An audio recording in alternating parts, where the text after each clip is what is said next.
Me presento, mi nombre es Freddy Ramírez, yo soy administrador de empresas de profesión, especialista en gerencia de riesgos laborales, seguridad y salud en el trabajo, lo que me da la competencia para venirle a dar esta charla, esta capacitación sobre cuáles son esos elementos relevantes que tienen que incluir en la implementación del sistema, ¿sí?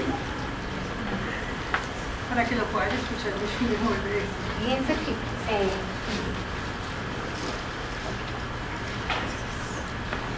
además de esa especialización que me da la facultad y la licencia de salud ocupacional, antes llamada salud ocupacional, hoy llamada seguridad y salud en el trabajo, soy auditor interno para normas internacionales como NORSOC, la ISO 9001 y nuestra colombiana, que es la RUC, no sé si ustedes la conozcan, que es de parte del Consejo Colombiano de Seguridad, el ente que establece de la mano del ICONTEC todas esas normas en seguridad y salud, o salud ocupacional, lo que antes era salud ocupacional. Entonces, ¿cuál es el objetivo de esta charla? Básicamente, de aquí al terminar esta conferencia, ustedes van a tener claro cuál es ese cumplimiento legal que debemos tener en salud ocupacional, lo que hoy llamamos seguridad y salud en el trabajo. Vamos a identificar los requisitos del decreto 1072, que es el que nos pide una serie de pasos y una serie de actividades para implementarlo, y vamos a establecer las actividades a desarrollar dentro de ese sistema de gestión, ¿sí? Ese sistema de gestión parte de una norma. ¿Esa norma cuál era? Antes de la 1072, ¿cómo se llamaba? La 1443, en 2014. Esa norma de la 1443 nos establecía las pautas que debemos tener de obligatorio cumplimiento, que cada empresa o cada empleador debe realizar. Entonces, debemos establecer que todos los empleadores públicos y privados, el cual debe dar cobertura sobre los trabajadores dependientes, contratistas, cooperados, trabajadores en misión, sin importar la modalidad de vinculación. Ese era el párrafo con que partía ese decreto, hoy compilado en el decreto 1072. Lo único que pasó fue que se copió y se pegó en un gran decreto único reglamentario del trabajo. No hubo cambios. El mismo 1443 se copió y se pegó, y hoy día se compiló en ese decreto 1072. ¿Claro hasta ahí? Ok. Hay una parte muy importante que debemos establecer. Todos los empleadores. ¿Qué es un empleador? ¿Cuáles son esos empleadores? Las que tienen personas a cargo, es decir, las empresas, ¿cierto? Pero una persona natural puede ser empleador. Una persona natural puede ser empleador. Por ejemplo, en mi casa yo puedo decirle a alguien que me entre y me lave el tanque, ¿cierto? Le estoy empleando a cambio de un salario o un pago para que me haga una actividad a mi nombre. Las empresas hacen eso mismo. Lo contratan, sea laboralmente, sea por servicios, sea por un trabajador en misión, que son los de las empresas temporales, o contratan otras empresas que tengan un servicio de aseo, por ejemplo, de vigilancia. Esos trabajadores son en misión. Yo no los contraté directamente a ellos, están contratados a través de una empresa, pero están desarrollando la actividad en mi lugar de trabajo. Entonces, toda la actividad que yo contrate, sea persona natural o sea persona jurídica, va a llamarse empleador, ¿de acuerdo? Entonces, con base en ello, todos somos empleadores, pues todos los que contraten a una persona, sea por contrato laboral, contrato civil, contrato administrativo, contrato temporal, sin importar la modalidad de vinculación. Eso es que abarca a todo el mundo. Entonces ya tenemos las personas jurídicas y naturales que son objeto de este decreto, ¿cierto? Ahora bien, hay unas excepciones. ¿Cuáles son esas excepciones? Las fuerzas militares no les aplica este decreto, pero sí a las personas civiles dentro de esas fuerzas militares, o las personas no uniformadas dentro de la policía, porque la policía no es una fuerza militar, pero a la policía tampoco le aplica este este decreto. Esas son las únicas excepciones de este régimen, que le aplica a todos los empleadores, exceptuando policía y fuerzas militares. ¿De acuerdo? ¿Cuál es esa línea normativa? En el caso de... Vamos a ver si se agranda un poquito, se logra ver más. Todo partió con la ley 9 de 1979. En esa ley se establecía que todo lugar de trabajo debe tener un programa de salud ocupacional, ¿sí? Entonces, desde el 79 nos está obligando la norma, o nos está obligando el Estado a que debemos tener una gestión o un cuidado de la salud ocupacional de nuestros trabajadores. Pero no dijeron cómo. Luego salió el decreto 614, donde se estableció la obligación de adelantar los programas, y en el 89 se estableció con la resolución 1016 que se reglamenta cómo se deben hacer estos programas de salud ocupacional. Entonces, desde 1989 tenemos las normas que nos obligan a hacer una gestión de la que entonces se llamaba salud ocupacional para todos nuestros trabajadores. Ahí entonces se llevó a cabo y se establecieron varias obligaciones que las vamos a ver más adelante. Luego no fue sino hasta el 2012 con la ley 1562, donde se modificó el Sistema General de Riesgos Laborales. Entonces allí empezamos a ver que el sistema de gestión, empezó a aparecer la palabra Sistema de Gestión de Seguridad y Salud en el Trabajo, que antes se llamaba el Programa de Salud Ocupacional, y que desde el 2012 Salud Ocupacional se entenderá como Sistema de Gestión de la Seguridad y Salud en el Trabajo. Eso tiene sus orígenes y tiene su justificación, la cual vamos a ver ahora por qué ese cambio, ¿sí? Luego salió el decreto 1443, que se compiló en el 1072 y junto con el 472 de 2015, donde reglamentaron las multas. Es decir, todo eso que está redactado en el 1443 se multó, se establecieron las sanciones con el decreto 472. Ambos decretos, tanto el 472 como el 1443, se compiló en el 1072, y por último, que es la más reciente, la resolución 1111, nos dijeron cuáles son los estándares mínimos para cumplir todo esto que viene hacia atrás, ¿sí? Entonces, esta es la línea normativa que debemos tener en cuenta para que establezcamos qué es lo que debemos hacer, ¿sí? Estas memorias le van a llegar a ustedes a través de Socolde, así que no se preocupen en tomar nota de lo que diga allí. Ahora, ¿cuáles son los mitos y verdades del sistema de gestión? Resulta que los empresarios tienen alguna concepción errada sobre el sistema de gestión. La primera, el 1 de junio se vence el plazo para que todas las empresas empiecen a cumplir con el sistema de gestión. ¿Esto es falso o verdadero?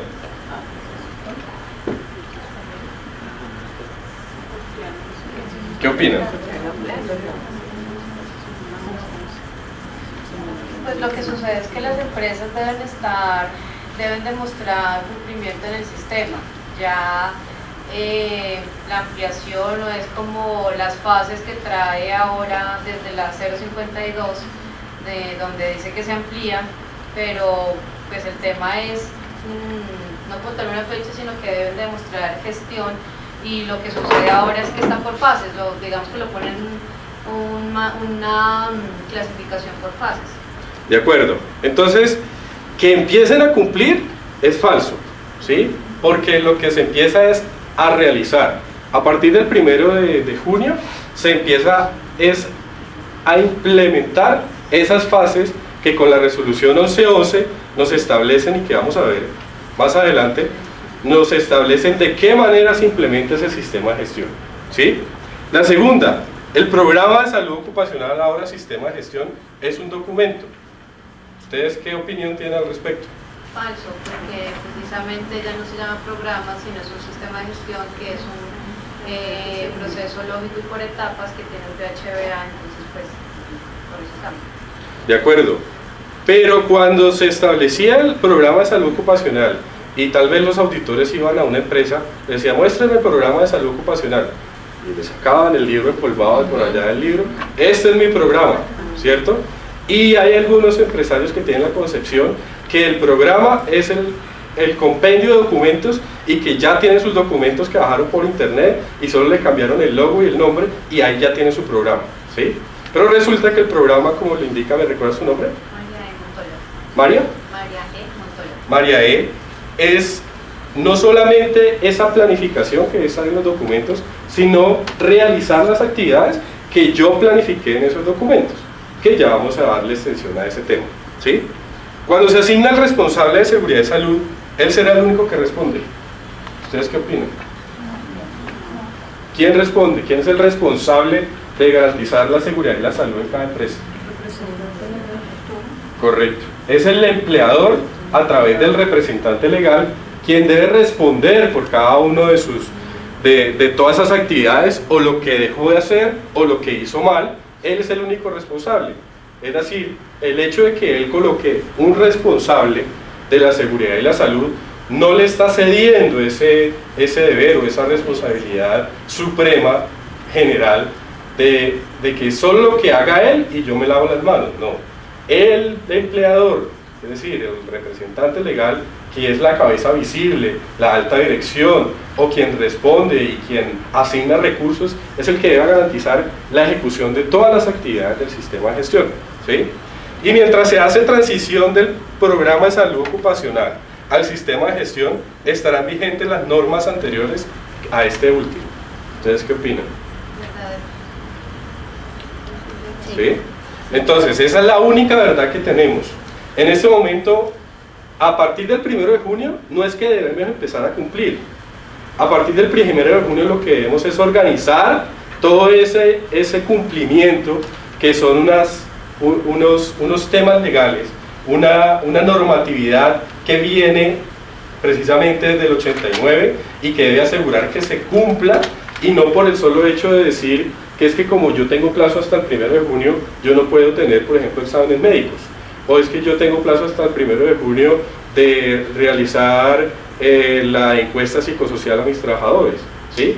Esas son normas independientes que vienen desde mucho atrás y que hay que darle cumplimiento específico a cada una de esas normas, y que establece que después con el sistema de gestión se van a concatenar, se van a organizar. Entonces vamos a ver cuáles son esas normas que están actualmente vigentes. Primero, tenemos la básica, la base de todas las normas, la 1016 de 1989. Allí establecía que debería tener un programa de salud ocupacional.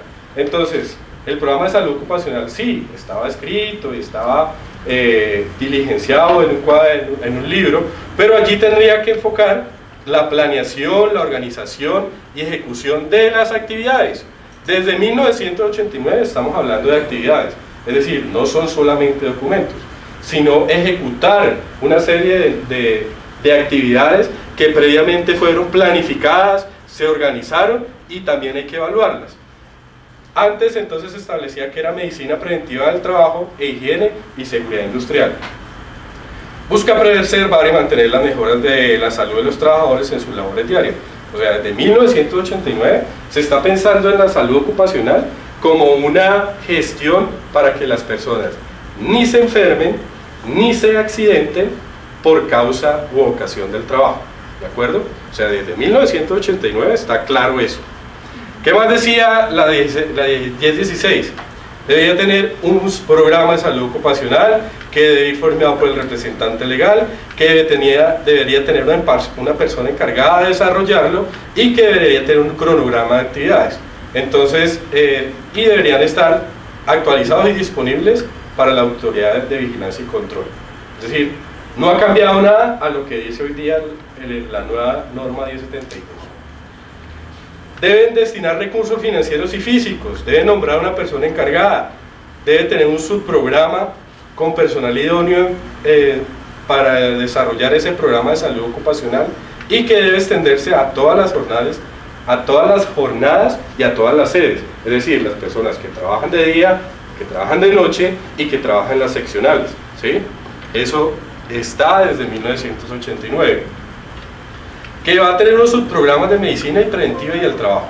Entonces, realizar exámenes médicos, clínicos y paraclínicos, es decir, se debía establecer cuáles eran las condiciones en que una persona ingresaba a trabajar, periódicos para establecer de qué manera se continuaba, y hoy día se estableció en nueva normatividad, que les voy a establecer más adelante, se estableció que no solamente cuando ingresa, sino cuando sale, debe realizar estos exámenes médicos.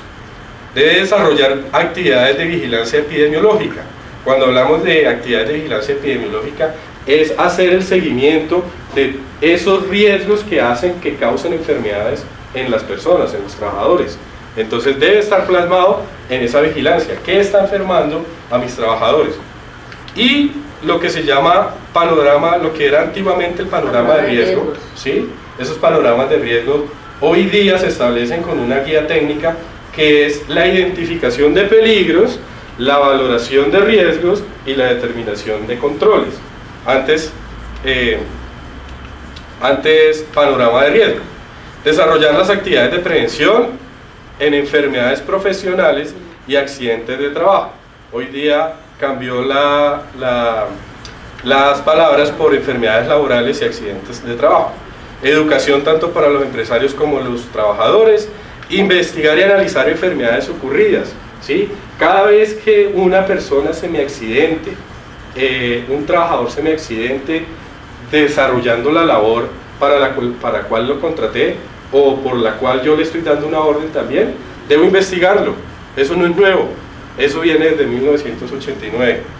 Y para determinar sus causas, las medidas preventivas y las correcciones necesarias. Todo eso debería hacerlo. También debería tener, dentro del programa de medicina preventiva del trabajo, cuáles son la toxicidad de materias primas o sustancias que yo maneje. Bueno, pues es que yo no me dedico a manejar químicos en mi colegio. ¿O alguno de ustedes maneja químicos? Alce la mano el que maneje químicos en el colegio. Sí, esos son químicos. Si yo tengo, por ejemplo, un jardinero, él está con los abonos, con el insecticida. Entonces, pensamos en que esos químicos, no, pero es que ¿químicos de dónde? Yo no manejo químicos. Pero no se ponen a pensar que el cloro es un componente abrasivo que si llega a caer en los ojos le va a durar por lo menos 3 días irritado el ojo a la trabajadora o al trabajador, ¿sí? Que si esa persona que manipula insecticidas como el jardinero, si no utiliza la mascarilla antifluidos, pues va a intoxicarse, poco a poco va a almacenar en su hígado eso que está aspirando por la nariz, ¿sí? Así no lo aspire por la nariz, si no utiliza guantes, pues también se le está yendo por el organismo de manera cutánea, ¿sí? Entonces, esos riesgos están determinados desde 1989. ¿Y yo qué estoy haciendo al respecto para gestionar esos riesgos químicos en el colegio? También se deben diseñar y ejecutar programas para prevención y control de enfermedades generadas por los riesgos psicosociales.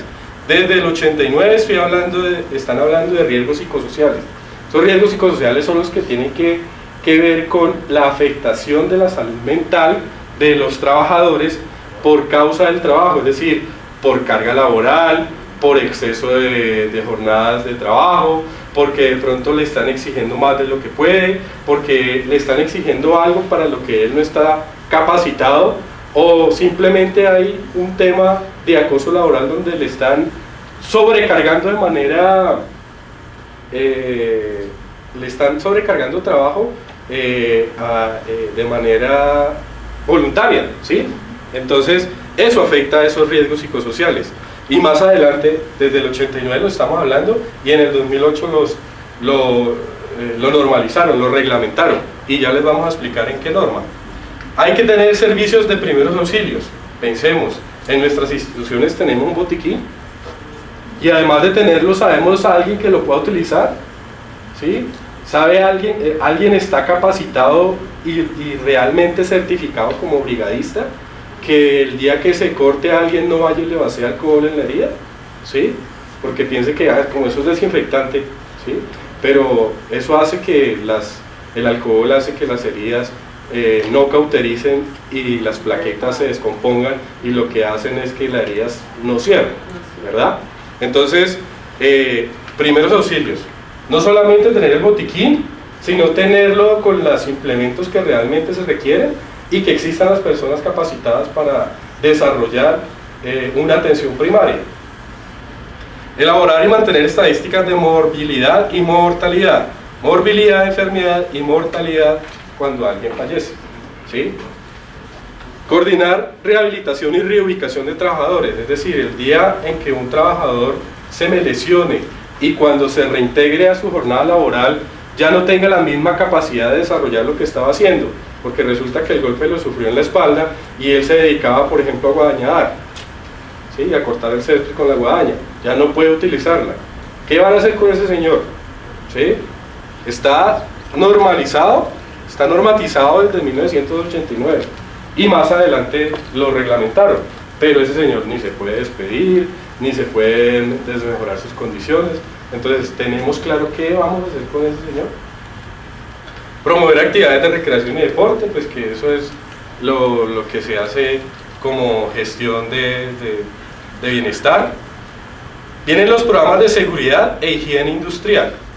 Seguridad, entendiéndose la seguridad física, la integridad de las personas al desarrollar su labor, e higiene industrial, no solamente la limpieza. Cuando a alguien le hablan de higiene, pues uno piensa que esté limpio, ¿verdad? Pero la higiene industrial son las adecuadas condiciones del puesto de trabajo de un trabajador, valga la redundancia. Entonces, ¿cuáles son esas adecuadas condiciones? Tenemos buena iluminación, tenemos un adecuado orden y limpieza, tenemos una adecuada temperatura, una adecuada niveles de ruido. Entonces, esa higiene industrial son las condiciones que debe tener un puesto de trabajo o el ambiente del puesto de trabajo de la persona. Entonces todo esto se debe garantizar. ¿Cómo? Yo elaboro mi panorama de riesgos para identificar qué riesgos tiene cada actividad. Inspecciono periódicamente esas áreas de trabajo. Dentro de sus instituciones tenemos este plan de inspecciones que hablan desde 1989. Tenemos, sobre obras, instalaciones industriales, establecer modificaciones en los procesos como sustitución de materias primas, aislamientos, controlar en la fuente del origen. Esto hoy día son los que se llama medidas de intervención. O yo lo puedo eliminar, yo puedo sustituir, le puedo hacer control de ingeniería, le puedo hacer controles administrativos o le pongo elementos de protección a ese ambiente de trabajo o a esa persona. ¿Qué hago con ese riesgo?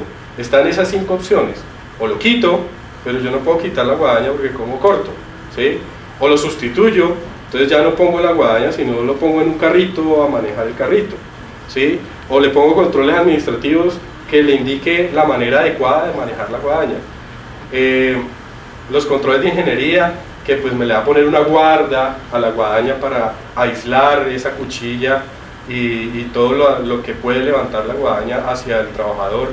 O le pongo FPS, entonces lo pongo como Robocop para que no me le vaya a pasar nada, ¿sí? Entonces a eso se le llaman esas modificaciones en los procesos y vienen desde 1989. Elaborar y mantener estadísticas de accidentes de trabajo, conceptuar sobre especificaciones técnicas, delimitar las áreas de trabajo donde estoy realizando actividades que pueden tornarse peligrosas, planes de emergencia.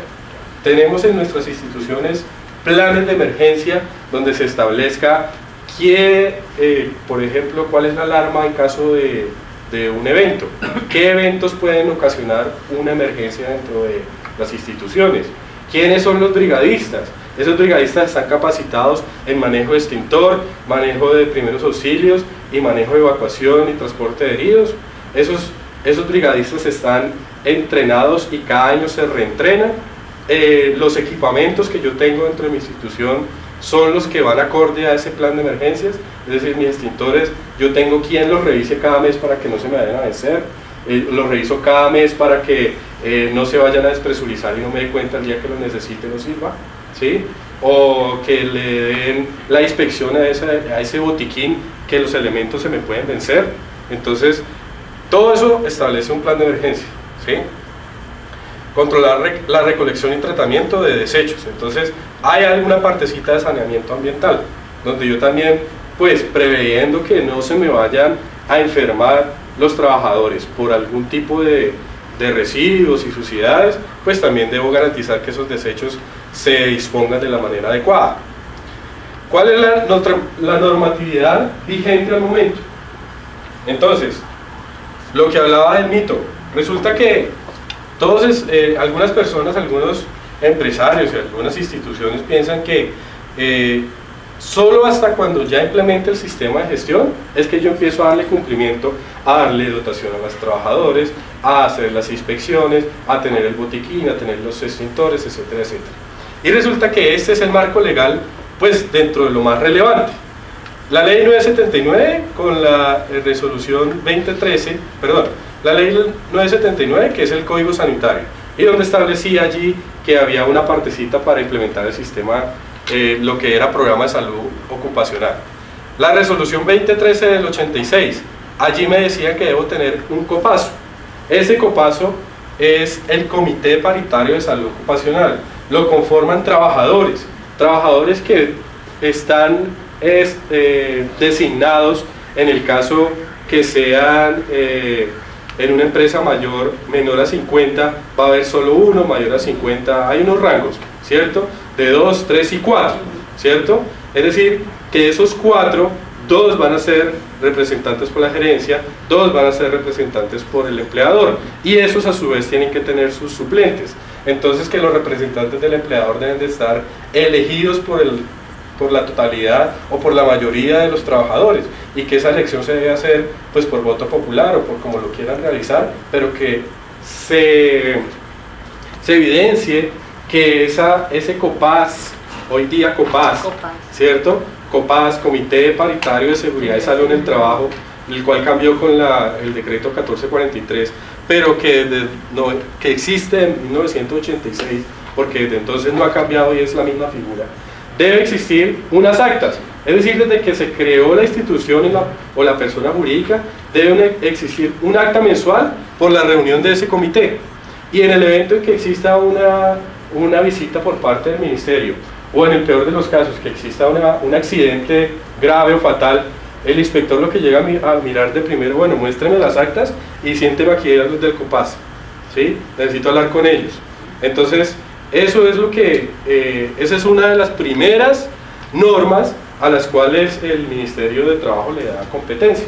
Muéstreme las últimas actas del COPAS.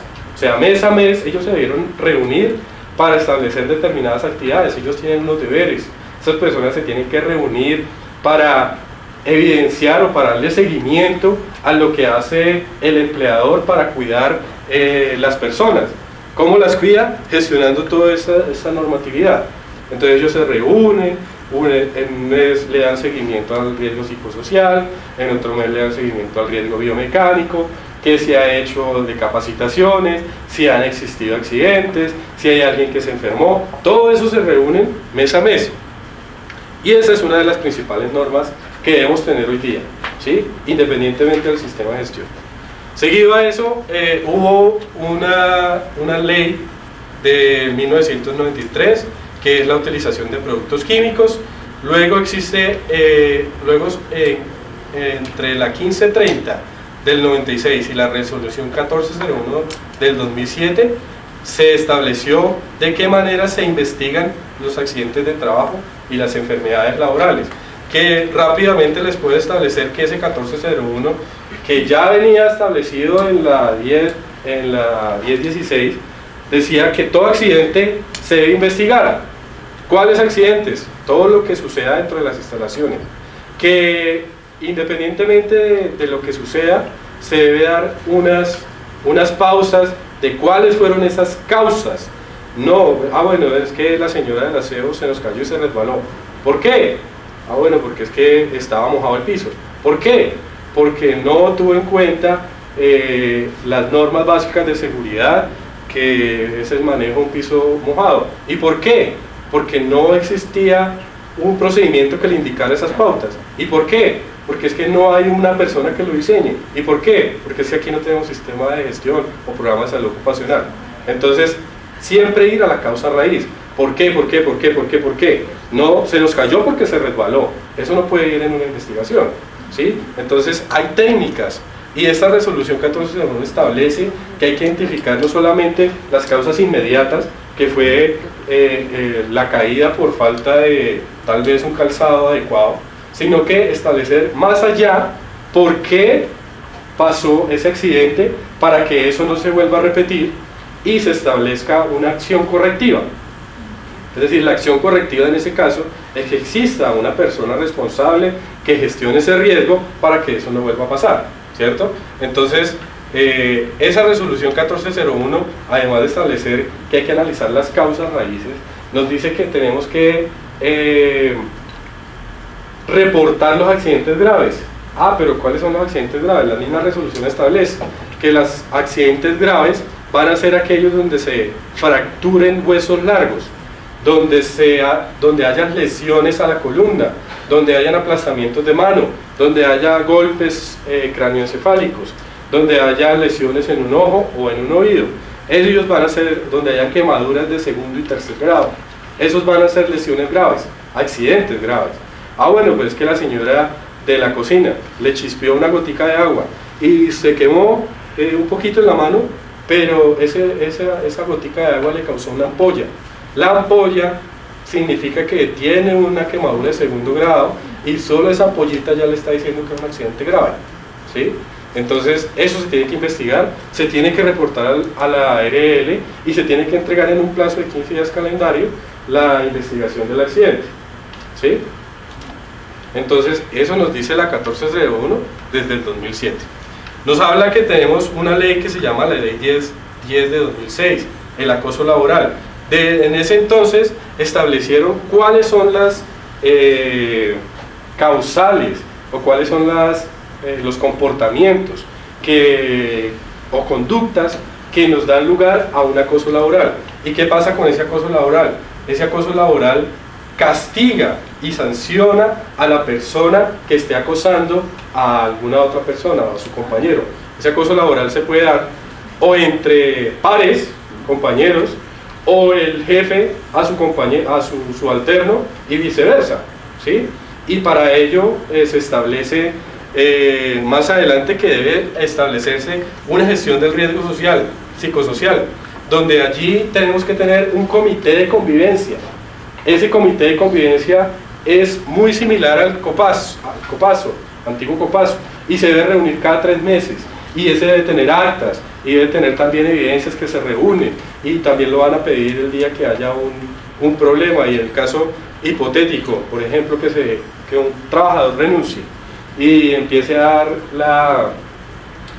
llevar la queja ante el Ministerio de Trabajo, y le dicen, no, es que ya me decían esto y me decían lo otro, y yo de verdad estoy psicoseado, no puedo dormir porque sueño con mi jefe regañándome, y entonces van y lo hacen un dictamen, y es que resulta que el señor tiene trastorno esquizofrénico. Entonces ese trastorno esquizofrénico se lo otorgó el trabajo, entonces esa enfermedad, él salió con una enfermedad laboral, y la ARL tiene el deber de tratarle esa enfermedad laboral, pero además de eso se le abre una investigación administrativa de parte del Ministerio de Trabajo en esa empresa. Le decir, bueno, este señor salió afectado psicológicamente, muéstreme el comité de convivencia, ¿qué ha hecho para que eso no pasara? Muéstreme las actas de ese comité de convivencia, muéstreme la encuesta psicosocial. Es decir, desde el 2008 debemos gestionar a través de una encuesta psicosocial que está establecida por parte del Ministerio de Trabajo en asocio con la Universidad Javeriana, una encuesta de tal vez unas 300 preguntas, donde allí establecen si la persona está afectada o por lo que le pasa en el trabajo, o por la carga laboral que tiene, o porque su casa queda muy lejos, o porque no tiene un medio de transporte adecuado. Hay tal vez unos 30 factores que se identifican en esa encuesta psicosocial, y de acuerdo a esos análisis o esos resultados se deben establecer medidas de intervención. Y estas medidas de intervención, primero que todo, la encuesta la debe realizar un psicólogo, y toda esta medida es guiada. Es el psicólogo primero explica de qué manera se va a realizar esa encuesta, para qué sirve, y con esos resultados esos mismos psicólogos le dan una medida de intervención a la empresa. Por favor. Pero tenemos que tener en cuenta que el psicólogo tiene que tener licencia. Sí, para allá iba. Ese psicólogo no es cualquier psicólogo, es un psicólogo especialista en salud ocupacional o seguridad y salud en el trabajo, ¿sí? Todas las personas que tenemos algún tipo de actividad dentro del sistema de gestión debemos tener licencia, sea para dar una capacitación, sea para este pedacito de la investigación del accidente de trabajo, para el análisis de un puesto de trabajo, para desarrollar esa encuesta psicosocial, para todas las actividades que se desarrollan dentro del sistema de gestión. Deben existir profesionales competentes con licencia, como por ejemplo los que realizan los exámenes médicos ocupacionales, que es la otra norma.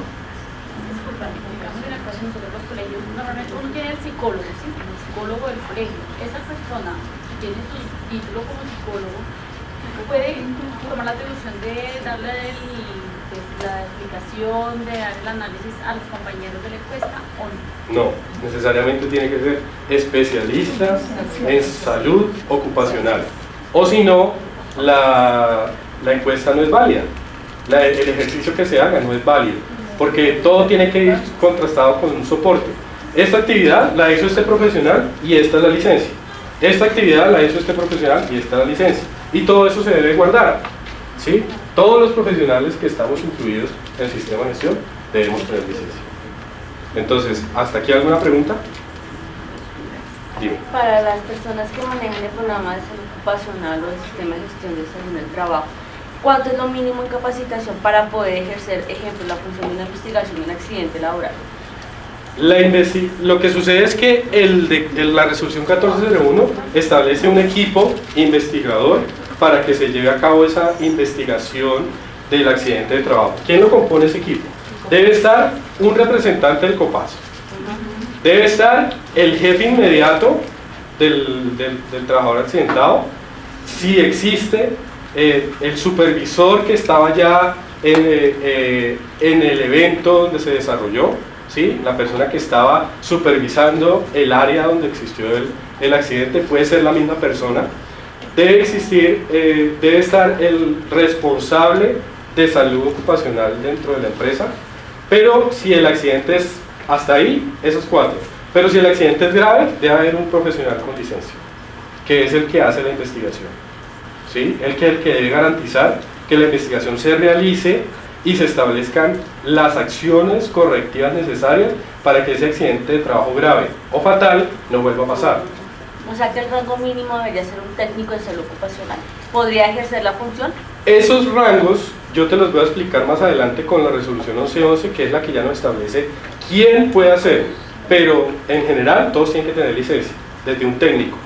Técnico laboral con licencia puede hacer esto, tecnólogo puede hacer esto, profesional puede hacer esto, especialista puede hacer esto, pero a nivel general todos tienen que tener el curso 50 horas, que es adicional. No, adicional. Debe ser adicional. Puede ser un magister, todo un PhD en seguridad y salud, pero también tiene que hacer el curso de 50 horas. ¿Sí? Lo que sucede es que con el decreto, recién salió el decreto, cuéntame. Ese curso de 50 horas que nosotros, la persona que están implementando, depende de la cantidad de empleados. Hay algunos que nos están exigiendo 80 horas por el número de empleados que tenemos. No, el curso como tal es estándar y es de 50 horas. No hay de 80, ni hay de menos, ni hay de más, es de 50. Y lo da el SENA gratuitamente. Pero yo me metí allá y es que hay otra norma que es la que establece ese punto específico, que es la 4927 de diciembre del año pasado. Estableció quiénes pueden dar esa capacitación. ¿quiénes pueden brindar esa capacitación? Lo que sucede es que solo la daba el SENA inicialmente. No, ya. Era Ok, eso. inicialmente solo la podía dar el SENA, pero ya se reglamentó la teoría al respecto y ya pueden estar, ya están facultadas las ARLs, pueden estar facultadas universidades, cajas de compensación, instituciones educativas, pero están facultadas para que ellos monten esa capacitación y su contenido, y posteriormente el Ministerio de Trabajo dice, ¿pueden hacerlo o no pueden hacerlo? Ellos tienen que inscribirse ante el Ministerio de Trabajo para que los avalen, ¿sí? Entonces, el tema de las 50 horas es para todo el mundo, ¿sí? Pero perdón, ¿qué entidades hoy en día ofrecen las 50 horas? Aparte del SENA. Lo que sucede es que... SENA no hay. No, el SENA sí está, el SENA todavía está habilitado, está saturado porque es el único que lo da.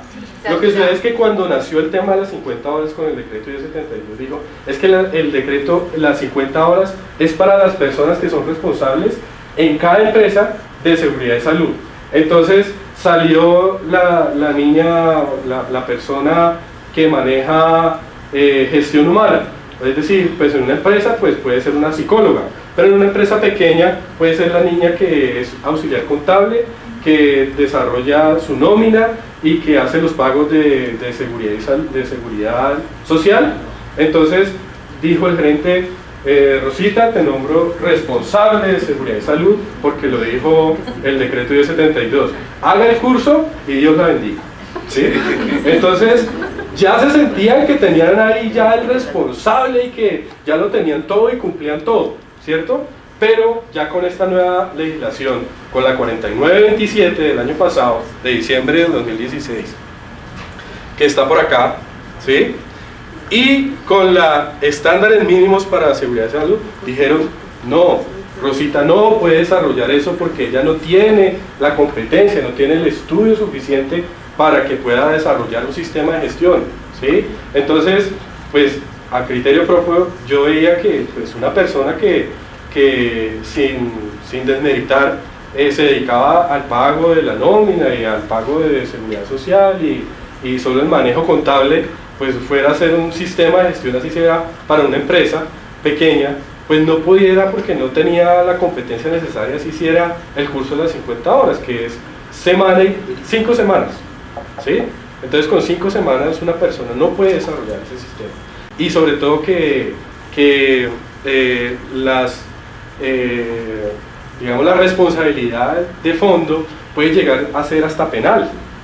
Una persona que se encargue del sistema de gestión en una empresa y se le muere a alguien, puede ser hasta culpa de esa persona y ella puede llevar a cabo un proceso civil y penal por responsabilidad civil, ¿sí? O por responsabilidad, tal vez un homicidio culposo, ¿sí? Entonces, todo esto, pues, obviamente, visionalizándolo y proyectándolo a un caso hipotético muy grande, pero el responsable de la seguridad de salud tiene que haber estudiado para ello, tiene que conocer todo lo que compete, los riesgos, las emergencias, toda la gestión de este tema. Por eso es que el Ministerio de Trabajo pues, tomó conciencia con sus profesionales y me imagino que habrá hecho los análisis respectivos y sacó el curso virtual de las 50 horas con la 4927 y la resolución 1111 que son los estándares mínimos, que ya lo vamos a ver detenidamente, porque esto es lo que establece al final de cuentas qué es lo que debemos hacer, y eso salió apenas en marzo, ¿sí? O sea que si no lo conocen, mucho gusto. Y vamos por acá, los exámenes médicos ocupacionales, es otra norma que debemos estar cumpliendo desde el 2007 con esta norma, pero desde el 89, donde decían que debemos establecer exámenes médicos. Allí se establecía que eran solo exámenes médicos. Con la resolución 2346, entonces ya dijeron, no, se llaman exámenes médicos ocupacionales o evaluaciones médicas ocupacionales. Solo las puede realizar un especialista en salud ocupacional. Es decir, que las IPS, los centros médicos que se dedican a ello, también tienen que tener licencia. No puede ser un laboratorio de barrio, Ah, sí, que es que lo revisó y le dio y le sacó serología y le sacó prueba de embarazo y dijo que sí servía. Pues pensando porque ni puede hacer serología ni puede hacer prueba de embarazo, ¿cierto? Y estas IPS, instituciones prestadoras de salud, pues deben tener una licencia específica. Entonces van a realizar exámenes médicos ocupacionales con énfasis osteomuscular, van a hacer espirometrías, es decir, van a analizar y a evaluar la capacidad pulmonar, van a hacer visiometrías, donde se evalúa la capacidad visual, audiometrías, la capacidad de audición, y hay otros muchos exámenes paraclínicos dependiendo de la actividad que se hagan. Entonces, aquellos que manejan mercurio, cada 6 meses le hacen un examen en su cuerpo, como un examen de laboratorio para establecer si tienen mercurio en su cuerpo, si tienen toda una cantidad de químicos, tolueno, enceno, todo esto que tiene que ver con los hidrocarburos. Entonces, pues eso ya es muy avanzado, ¿sí? Pero digamos que lo básico es que en una empresa y los exámenes médicos de la persona que se encarga del aseo no pueden ser los mismos exámenes médicos de la persona que está frente a un computador, ¿sí? Mientras que a la persona que está expuesta a partículas por barrer hay que hacer la espirometría para ver si su capacidad pulmonar está apta o se está disminuyendo, pues la persona que está frente a un computador hay que hacerle visiometría, ¿sí? A las señoras de cocina hay que hacerle espirometría también, a las personas, a los docentes, porque ellos están expuestos a un ruido, hay que también evaluarle su capacidad auditiva. Entonces, cada cargo tiene sus exámenes médicos específicos, y esto se analiza dentro del programa, lo que antes era subprograma de medicina del trabajo. Hoy se evalúa cada cargo en específico, no se pueden mandar a todos los trabajadores a hacer un mismo examen, ¿sí? Porque cada trabajador tiene unas condiciones específicas. Entonces, de eso nos habla los exámenes médicos ocupacionales. La gestión del riesgo psicosocial, pues los temas relevantes es la ejecución de la encuesta psicosocial, que esta encuesta se debe hacer cada año, que los exámenes, esos resultados se les debe dar una medida de intervención, que si llegaba el caso las personas no tienen una alta rotación de la empresa, se puede hacer cada 2 años, pero hay que hacerlo, ¿sí? Y que debe tener un comité de convivencia laboral, que debe haber ambientes libres de tabaco, de acuerdo a esta ley, que esta ley que nos salió en 2012, la 1572, nos cambió todo el sistema general de riesgos laborales, y es allí donde apareció el nuevo concepto de enfermedad laboral y de accidente de trabajo, ¿sí? Que ya no es solamente accidente de trabajo, todo hecho por acción u ocasión del trabajo, sino que también cuando va el trabajador en representación en actividades deportivas o en actividades culturales por parte del empleador, que cuando también está en temas de sindicatos o de reuniones de sindicales, o que cuando también está, y no solamente habla de enfermedades, de accidentes de tipo físico, sino que también afecten de tipo mental, ¿sí? Entonces, allí se dictaminó el nuevo concepto de accidente de trabajo. Resolución 1409 de 2002, trabajo en alturas. Todas las personas o las actividades que se desarrollen por encima de 1.5 metros, por encima de 150 centímetros, las actividades que se desarrollen de manera habitual se consideran trabajo en alturas. ¿Quién pudiera tener trabajo en alturas en sus instituciones? ¿Y qué desarrollan ellos?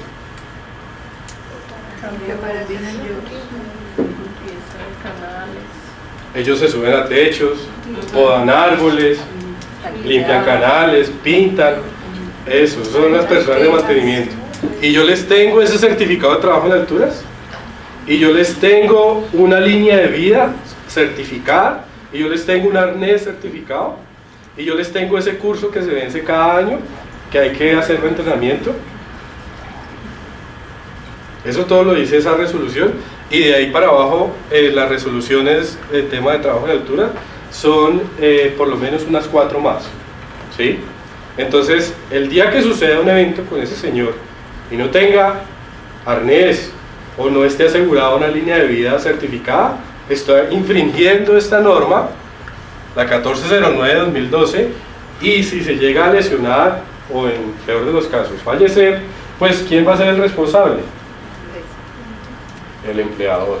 Y vienen sanciones pecuniarias, administrativas, porque pueden llegar hasta cerrar el establecimiento, ¿sí?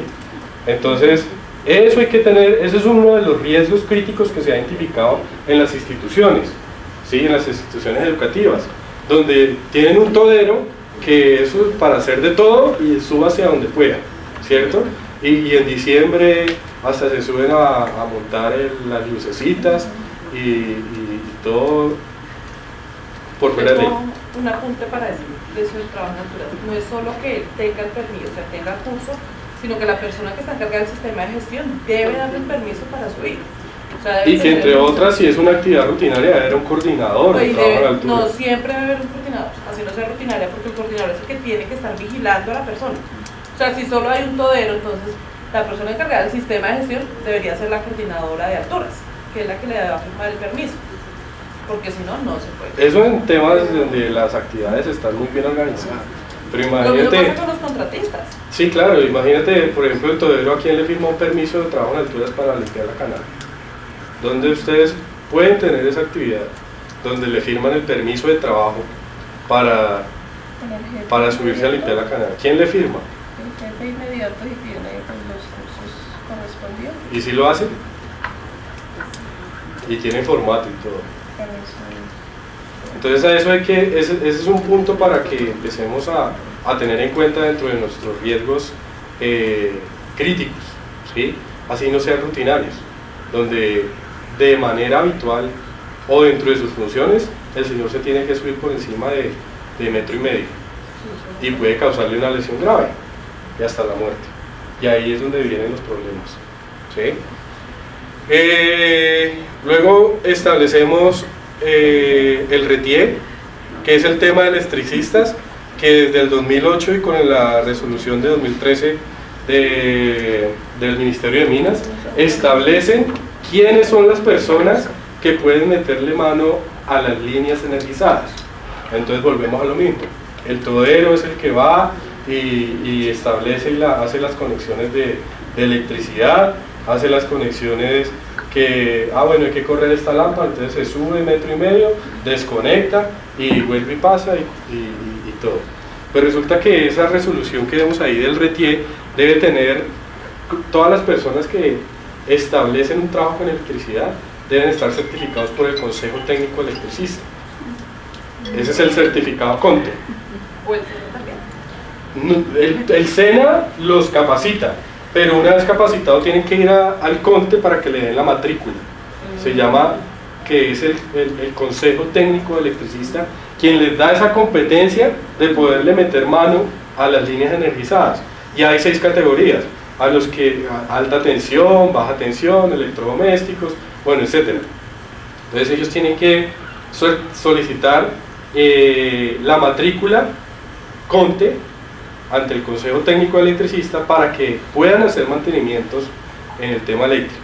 Si se nos llega a accidentar un trabajador que sea con un riesgo eléctrico y no tenga este certificado, pues está por dentro del empleador que no verificó que tuviera la competencia para ello, así sea electricista del SENA.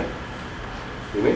Independientemente que él vaya por fuente de riesgo, yo lo contrato a que me haga, porque no me arriesgo que el todero me haga eso, sino yo contrato un supuesto electricista, porque uno me dice, es que yo manejo otro electricista, pero desafortunadamente uno se le pasa, no le pide el certificado, y vaya, le pase algo, no, pues es que no. Pues es que cuando hablas de cuenta y riesgo es igual como el electricista o el todero. Esa es la misma responsabilidad.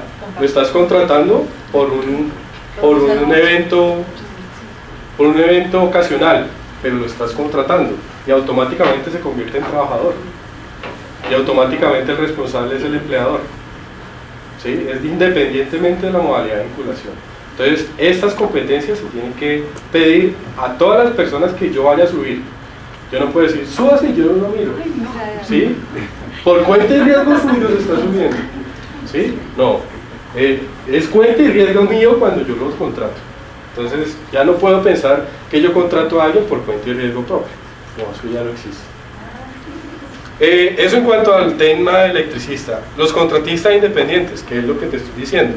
El decreto 723 de 2013, que está compilado en el 1072 igualmente, establece quiénes son los contratistas independientes, ellos a qué tienen derecho, a qué tienen, qué deberes tienen.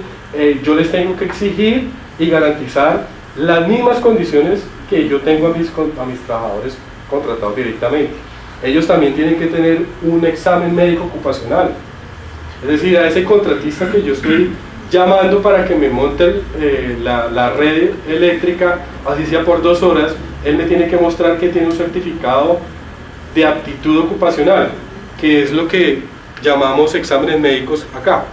Certificado de aptitud ocupacional que él tiene que mostrarme y él tiene que asumir el costo por vez primera, ¿sí? Y ese certificado le dura hasta por 3 años para que lo muestre a todas las empresas donde vaya, ¿sí? Pero él tiene que mostrarme inicialmente cuáles son sus competencias. Entonces debe traerme su hoja de vida, su certificado CONTE, su pago de seguridad social, su certificado de aptitud, que si aplican vacunas, que traigan las vacunas, etcétera, etcétera. O sea, yo primero le pido, ese va a ser en la selección de ese contratista, ¿sí?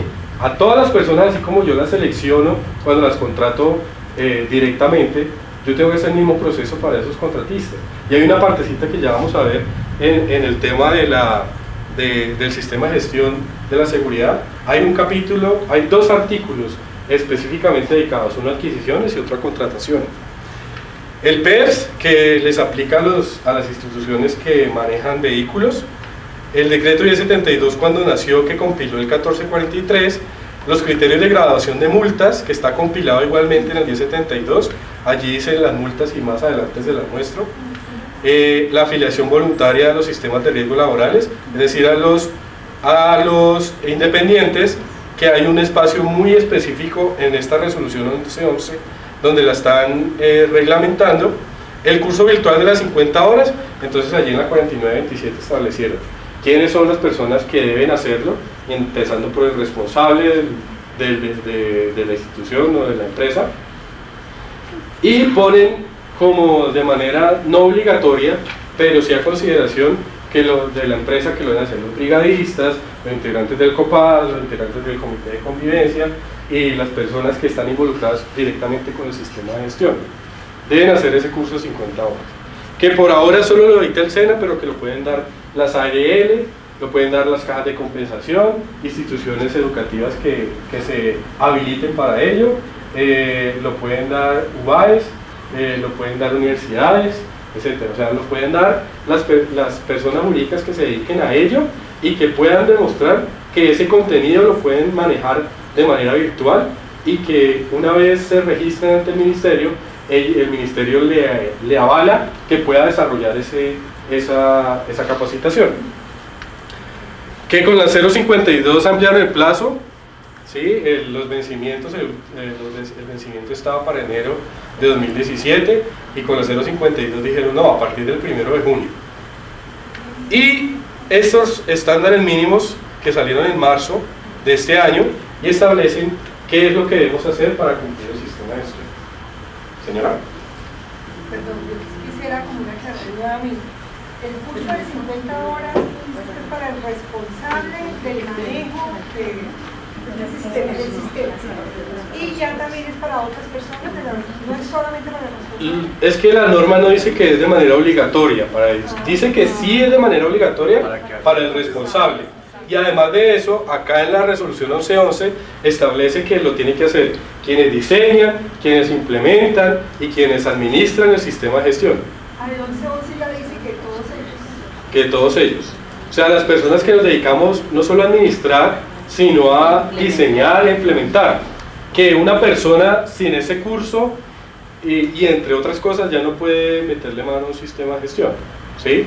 Pero en primera instancia lo que establece y lo que reglamenta aquí esta norma es quiénes van a dar la 4927-2016. ¿Quiénes son los que van a dar ese curso? Es lo que establece. respecto a este tema.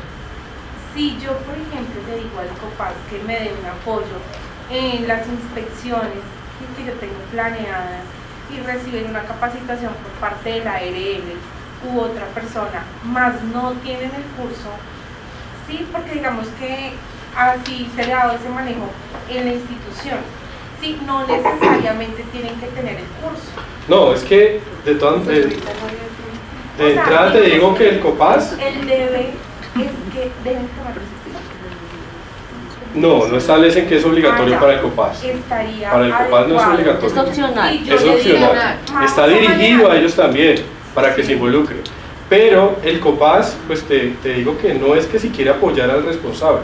El COPAS debe realizar esas inspecciones. Es un deber que ellos tienen con base en esta norma, en la 2013, donde dice que ellos tienen que desarrollar inspecciones, tienen que desarrollar actividades que hagan prevención y promoción al sistema de gestión. Que, bueno, esa es una opción, pero también estaría bien, ¿sí? La redundancia. Si yo los capacito, hacen la actividad y pues así con la ARL, sí, digamos, sobre todo digamos en este momento del año, más lo puedo manejar para el 2018, que lo puedan hacer. Sí, ellos si es tú, digamos que ese es el plus que tú le das a los del COPAS, que ellos tengan esa formación, ¿cierto? Pero es, bueno, digamos que es opcional, pero va a enriquecer mucho su actuar, sus deberes. Pero sí de manera, digamos que obligatoria, ellos tienen que capacitarse en inspecciones planeadas. ¿Cómo van a hacer una inspección si no saben cómo hacerlo? Tienen que, de manera obligatoria, tienen que hacer el curso de líderes para integrantes del COPAS. Eso también lo da la ARL. Tienen que hacer el curso de investigación de accidentes de trabajo, porque ellos están dentro de su deber que investiguen esos accidentes. Entonces, esos 3 cursos que te digo, sí son como los más obligatorios para ellos. En ningún lado dice, pero es que eso es lo que ellos desempeñan, ¿cierto? Entonces, si no los capacito en eso tan básico, ¿qué es lo que les toca hacer? Pues, y después con el sistema de gestión, con ese de las 50 horas.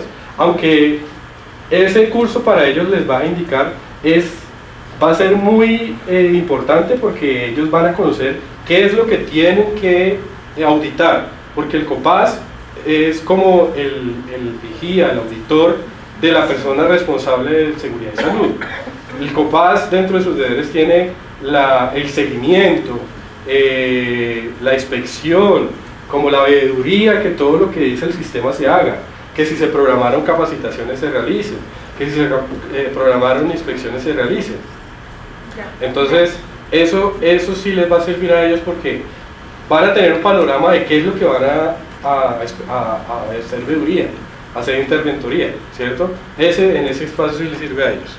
Entonces, esta es la normatividad vigente que yo debo tener, y no esperar que el sistema de gestión empiece para yo empezar a darle cumplimiento a ello.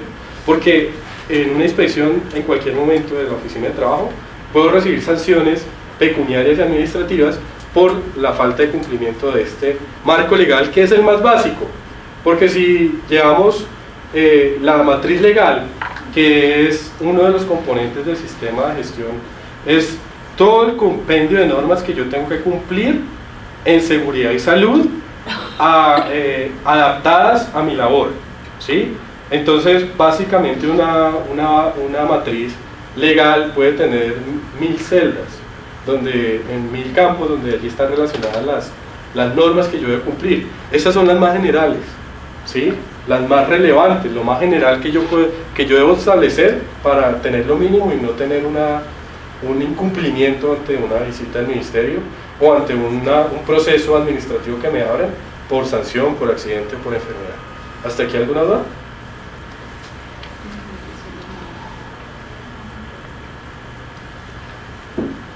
Entonces, la resolución 11 de 2017, la última que debemos cumplir, aplica para todas las empresas del país. Ya lo habíamos hablado, que es igual como el decreto de 72. Las empresas pueden compartir recursos brigadistas cuando comparten lugares de trabajo, es decir, si en un edificio o en una oficina hay 3, 4 empresas, pues ellas pueden compartir la camilla, pueden compartir el extintor, pero cada persona jurídica, cada empresa debe tener su sistema de gestión independiente, ¿sí? ¿Qué es lo otro relevante de esa norma? Que para las empresas de 10 o menos trabajadores, que son las micro, los técnicos y tecnólogos con el curso de 50 horas, licencia de seguridad y 2 años de experiencia pueden diseñar e implementar, pero solo pueden estar dentro del rasgo 1, 2 y 3 del decreto 1607. ¿Esto qué implica? Las microempresas que, por ejemplo, tengan 5 personas y se dediquen a trabajo en oficina, por ejemplo, una oficina de un contador. Entonces, un técnico o tecnólogo en seguridad de salud o salud ocupacional que tenga licencia, pero que también tenga, que tenga licencia y que tenga el curso de 50 horas, es decir, debe estar presente ese curso de 50 horas, él puede diseñar e implementar el sistema de gestión en esa empresa donde el riesgo es 1, 2 y 3, ¿sí? Estamos hablando que ante el sistema general de riesgos, 1 es para los que tienen menos riesgo y 5 es para las personas que, o por ejemplo, manejan con cargas peligrosas, o están trabajando en alturas, o están trabajando en caliente, o están trabajando con actividades de riesgo alto, ¿sí? Ellos solo pueden hacerlo en este tipo de riesgo, 1, 2 y 3, ¿de acuerdo? Ese es otro parámetro que nos da la resolución 1111. ¿Qué más nos dice? Que para el resto de empresas se tiene que tener el perfil de profesional, especialista o máster, con licencia y con curso de 50 horas. Es decir, puede ser el PhD, como le digo, pero debe tener ese curso de 50 horas. O si no, no puede ni diseñar, ni implementar, ni administrar un sistema de gestión. Entonces, y adicional, que los técnicos laborales de instituciones técnicas podrán ejecutar el sistema de gestión. ¿Qué sucede? Que en el caso de los técnicos y tecnólogos, además le piden 2 años de experiencia. ¿A quiénes? A los que van a prestar el servicio de manera externa, es decir, asesores externos, pero que si están contratados por la empresa solo van hasta aquí, con licencia y con 50 horas, ¿sí? Eso lo pueden hacer en empresas pequeñas y que no se dediquen a riesgos altos. Una empresa puede ser de 2 personas, pero si allí tienen una máquina que es fresadora y que es el torno y que soldan y que tienen pipetas de soldadura oxidacetilénica, pues ese es un riesgo 5 y allá no lo pueden diseñar ni los técnicos ni los tecnólogos. ¿Claro hasta ahí? Dime. Yo tengo, quiero hacer esta pregunta. Los colegios están clasificados en riesgo 1, sí, todo el colegio, pero deberíamos tener en cuenta que hay trabajo en alturas, si tiene conductor ahí, o sea, ahí deberían clasificarlos independientemente a ellos. Es que el colegio o cada empresa, cada razón social debe clasificar su riesgo de acuerdo al riesgo más alto que presenten sus actividades. Puede ser una sola persona que se sube a alturas, pero con el solo hecho de que esa persona se suba a alturas, todo el riesgo debe ser riesgo 5. Para la ARL. No, nosotros tenemos... Te lo digo porque, perdón, yo pedí la reclasificación en la ARL y la ARL que dejó entonces parte administrativa, parte de docencia, quedó en 1, parte señoras de cocina, de servicios generales quedó en 3, trabajo en alturas quedó en 5 y el conductor y la coordinadora de transporte quedaron en el riesgo 4. Entonces, y sí, porque no podemos clasificar a un docente en un trabajo en alturas. No, es que estamos hablando de la institución, no de las personas. O sea, la institución va a ser de clase 5, pero las personas, los trabajos van a ser y van a pagar por la clase de cada uno. Entonces sería la subclasificación de la clasificación general del colegio. colegio. Sí, pero es así como se maneja. Entonces, a nivel general, la institución, la razón social se va a clasificar ante la ARL como su riesgo más alto, pero los docentes van a pagar el riesgo al que están expuestos, las personas de cocina, el todero, etcétera, etcétera, ¿verdad? ¿No vas a hacer alguna intervención? No, era esa misma aclaración que tenía la señora. Es la misma aclaración que te hizo la ARL. Cuando se tienen unos riesgos se clasifica todo el establecimiento, hablemos de un establecimiento, se clasifica todo el establecimiento, únicamente la ARL puede reclasificar, bien, pero si tienes unos trabajadores acá expuestos y otros debemos pasar por esa exposición, todos debemos estar al riesgo más alto, y te lo da la ARL, te lo debe decir tu asesor de la ARL, no te puedes dejar bajar el riesgo si esa persona está expuesta. ¿Sí, No te entiendo en el pedazo donde me dices estás expuesto, sí, porque por ejemplo, digamos el riesgo más alto sería trabajo en alturas, pero no es rutinario. Te lo voy a poner de la siguiente manera. Acá estamos todos en esta misma área de trabajo. Acá tenemos nuestras máquinas, estamos trabajando y tenemos la parte administrativa en el mismo lado. La parte administrativa está expuesta a estos riesgos de las máquinas. Todos deben estar clasificados con el riesgo más alto de la organización, es decir, a los que estamos expuestos a máquinas. Pero no lo están haciendo así las ARLs. Nosotros pedimos reclasificación y nos hicieron dos centros, el riesgo 4 y el riesgo 1, pero no te dicen eso, es por las el nivel ARLs no te dicen eso, o sea que si estás expuesto al riesgo no. O sea, tienes que, mejor dicho, tendrías que trabajar al lado del soldador, eso no pasa. Entonces lo que ellos dicen es, tú tienes la parte administrativa, la parte de docentes, y en otro sitio tienes la parte, voy a decir, nosotros tenemos soldadores, tenemos carpinteros, pero ellos tienen un sitio de trabajo independiente, ¿sí? Entonces no te dicen que si tú estás expuesto todo lo tienes que estar en riesgo 5 o 4, de pronto porque la parte de docencia, de pronto en los colegios se ve que la parte de cocina está muy separada de la parte de docencia, no lo mezclan, pero en esa reclasificación el asesor debe tener muy claro la exposición del docente, ¿sí? En este caso de la docencia, la exposición que tenga el personal administrativo, ¿sí?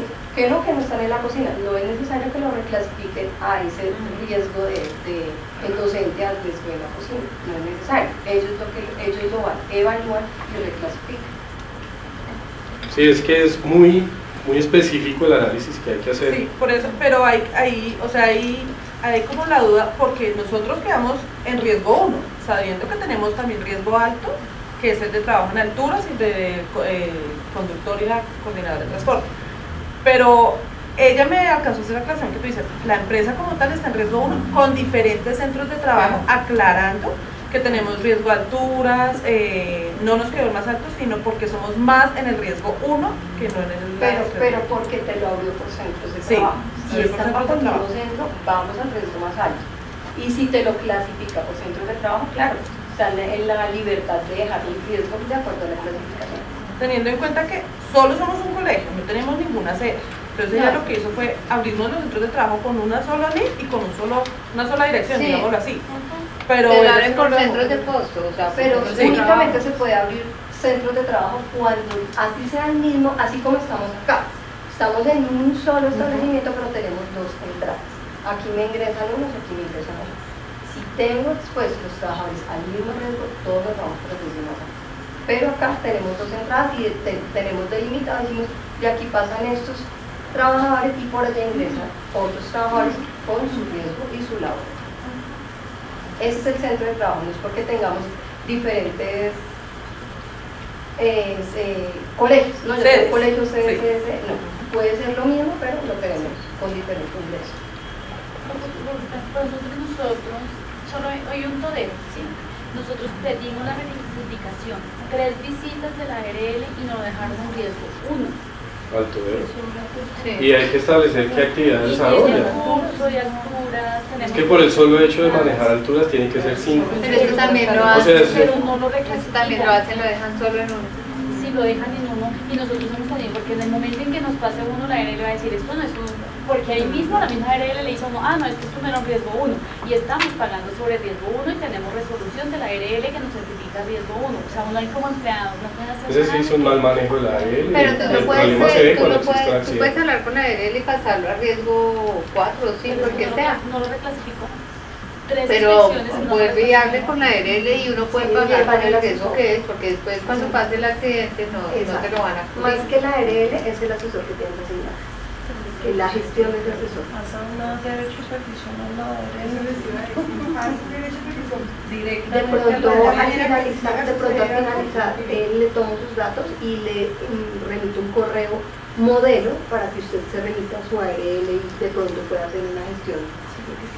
El riesgo de uno como empleador es hacerse. Si a las señoras de servicios generales, por el solo hecho de salir a la calle a hacer vueltas, están en riesgo 3. ¿Sí? Imagínate un todero que está expuesto a alturas, que está expuesto a químicos, que está expuesto a riesgo mecánico por el manejo de herramientas cortopunzantes, a los que manejan guadaña, entonces, podadora, correcto. Entonces, el riesgo se cae su peso que le dan uno a eso. ¿Sí? Entonces, sí señora. Y en un caso de un accidente laboral, cuando tengamos dos escenarios de que algún trabajador esté, como el ejemplo que acaban de decir, el todero está en un riesgo que no le corresponde y la empresa no lo ha solicitado a la ARL, ¿qué sucede? No sé, que tengamos un accidente grave o mortal. O que la empresa pueda demostrar gestión, que lo haya pedido la ARL. ¿Y qué sucede en el escenario que la empresa pues no lo haya solicitado porque pues finalmente la ARL ya clasificó? El tema de las responsabilidades en un accidente de trabajo, la ARL puede cuestionar, inicia cuestionando que realmente ese trabajo o esa actividad que estaba haciendo sea parte de sus funciones. El solo hecho de que sea una actividad que el empleador le ordena, ya con eso establece que es un accidente de trabajo. Pero sí hay ciertos vicios que en actividades de reclamaciones, porque todas las ARL actúan como un seguro, las reclamaciones se vean afectadas porque estén diciendo que la persona estaba ejecutando actividades que no haya reportado de pronto a la empresa. Entonces, en el evento en que un juez falle que la ARL, porque en ese caso la demandada puede ser la ARL, no tiene por qué responder objetivamente ante ese accidente, le transfiere la responsabilidad a la empresa. Entonces, las reclamaciones que hacen los sobrevivientes, en el caso de un fatal, pasan automáticamente a ser objeto de discusión y de reclamación directamente con el empleador. Y el empleador, en caso de que el juez falle, pues tiene que asumir las pensiones, los gastos, todo lo que la ARL tendría que cubrir en el evento de un accidente o un fatal. Entonces, en ningún caso, pues obviamente si las personas, los beneficiarios, los sobrevivientes se quedan manos cruzadas, pues no pasa nada. Pero si hacen unas reclamaciones ante un juez laboral, puede la persona jurídica o la persona natural, en el caso de que sea una persona natural que está como empleador, que está ejerciendo como empleador, pues tendría que asumir todas estas prestaciones económicas que debiesen haber sido asumidas por la ARL, y hasta más, porque resulta que la ARL responde por ciertos montos. Eso es un tema de prestaciones sociales. Entonces la ARL va a responder por el 70, 75, hasta el 80% del salario base que cotizaba el trabajador, ¿cierto? Y eso va a ser la pensión que va a tener a sobrevivientes. Pero resulta que los sobrevivientes dijeron, es que él estaba estudiando para ser un ingeniero, y él dejó de estudiar y él con ese estudio nos iba a comprar casa y nos iba a resarcir en unos daños, en unos futuros ingresos que nos iban a beneficiar. Entonces, si esta proyección es valorada por un juez y establece daños morales y una serie de cuestiones más, puede la empresa estar pagando mucho más de lo que la ARL debía pagar, y eso se llama la responsabilidad subjetiva. Todo lo que un juez pudiera probar que dejó de dar esa persona que murió a sus sobrevivientes. Entonces la ARL puede pagar el 80% del salario de lo que le daba, pero adicional a ello puede también exigir ante el empleador si existe culpa, ¿sí?, de parte del empleador, puede fallar para que existan compensaciones a daños futuros, a ingresos futuros, ¿sí? Y esto pues pueden ser daños morales, que pueden ser hasta 1000 salarios mínimos mensuales, y otros más por daños materiales, ¿sí? Entonces la responsabilidad en un caso de un accidente de trabajo puede llevar no solamente a la responsabilidad civil, sino que hasta la responsabilidad penal, porque el empleador se puede ir a la cárcel por el evento que sucedió, ¿sí? ¿Hasta aquí alguna pregunta? ¿Alguna otra duda? Además, en la resolución 1111 establece que las ARLs tienen que ajustar sus auditorías y evaluaciones de los estándares mínimos. Entonces resulta que en las listas de chequeos de las ARL decían, bueno, es que si tiene de 0 a 50 personas tiene que tener solo las 50 horas. Pues no, ya no son solamente las 50, sino que es un profesional técnico, tecnólogo o profesional que va a tener licencia. Entonces tienen que modificarse muchas otras cosas en cuanto a los estándares mínimos. Que las personas que estén en último semestre profesional, en seguridad y salud obviamente, pueden diseñar e implementar el sistema de gestión en las empresas de menos de 10 trabajadores. Que las instituciones que tengan los programas de seguridad y salud pueden asesorar ese diseño, pero con supervisión y firma de un docente. Que la persona que solo cuente con el curso de 50 horas están facultados solo para coordinar e implementar el sistema de gestión. Cuando hablan y eso en las empresas pequeñas. Entonces cuando hablan de implementar y coordinar es que ya alguien se lo diseñó y que ya como ese profesional se lo diseñó, tiene que seguirlo haciendo, ¿sí?, dentro de una empresa pequeña. Que también ya viene la palabra acreditarse. Es que resulta que antes, no sé si ustedes en sus instituciones tengan certificados ISO, certificados de calidad, ISO 9000, ¿cierto? Entonces, ustedes debieron cumplir con una lista de chequeo para que el ente certificador, llámese Bureau Veritas, Icontec, o Tecna, etcétera, pudieran desplazarse hasta sus instituciones y allí certificar que cumplen con el 100%, o bueno, deberían cumplir con el 100% de esa lista de chequeo.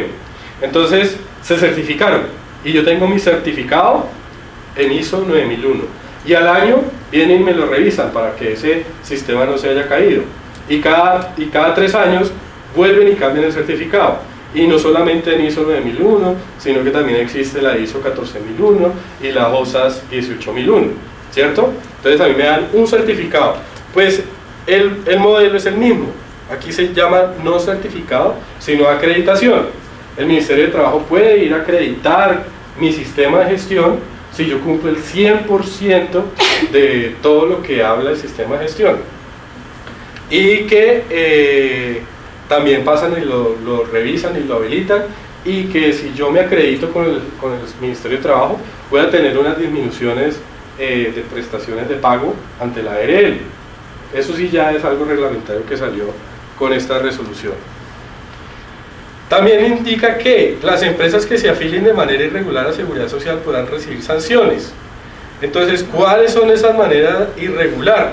Resulta que yo llamo y yo contrato al electricista o a la persona que me va a hacer pintura o lo que me va a hacer una actividad no rutinaria, y yo contrato a alguien externo, ¿cierto? Le pido Seguridad Social y él me lleva una planilla de estos agrupadoras de poste, y donde le pagan la seguridad social. Pues resulta que esa seguridad social sí la pagan y todo, pero en el momento de un evento pueden establecer que no hay un nexo de causalidad dentro de lo que hace, dentro de lo que hizo, a lo que ellos están pagando. Entonces no le van a pagar su accidente de trabajo. ¿Y por qué? Porque estas empresas se llaman agrupadoras, pero no están habilitadas ante el Ministerio de Salud.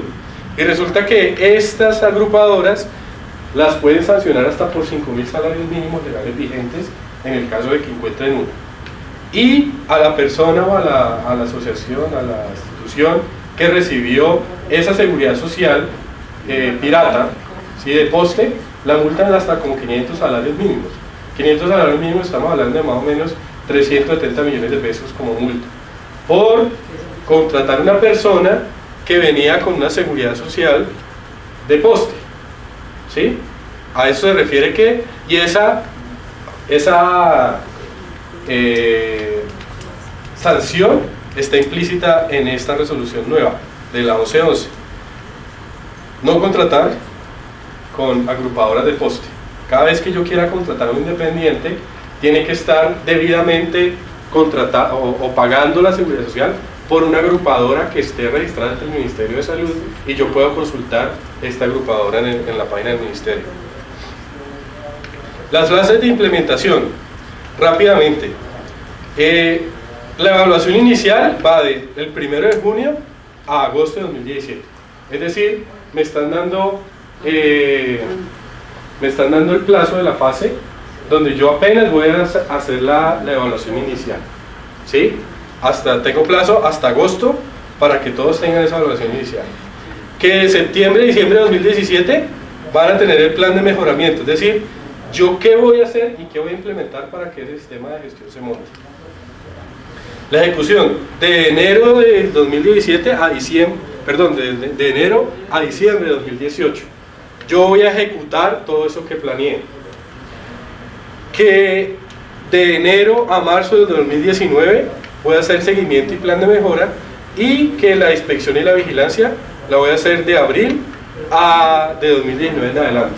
Es decir que yo, con esta norma están diciendo, el sistema de gestión va a estar maduro hasta abril del 2019. Entonces todo el mundo se presenta y dice, hasta el 2019 va a venir el ministerio a revisarme, y resulta que no, que es lo que ya les aclaré. Esta implementación es independiente a todo el cumplimiento legal que viene de antaño, ¿sí? Pero que dentro de esta planificación, dentro de esta implementación, yo debo es concatenar todas esas normas que vienen de atrás. Entonces hay una tabla de valores para evaluar esos estándares mínimos, hay unos indicadores, y que las ARL son las que hacen la vigilancia delegada. La norma total viene con una tabla, entonces allí viene la lista de chequeo. Esa lista de chequeo es lo que dice yo qué debo tener. Entonces esta memoria le va a llegar a ustedes, y con ello abren esta norma donde está la lista de chequeo de lo que yo debo presentar como modelo de implementación del sistema. No del cumplimiento de las normas, porque es que aquí no me van a evaluar si yo cumplo o no cumplo, porque eso por ley lo tengo que hacer, ¿sí? Es solamente la implementación del sistema. ¿Que el sistema qué es? Pues unas actividades planificadas, documentadas y trazables, allá como nos hablaba María, sin importar la modalidad de vinculación, para que no hayan accidentes y no sufran enfermedades de origen laboral. Que el sistema de gestión ahora incluye un ciclo PHBA, y este ciclo PHBA es copiado de esos certificados que nos pidió la ISO.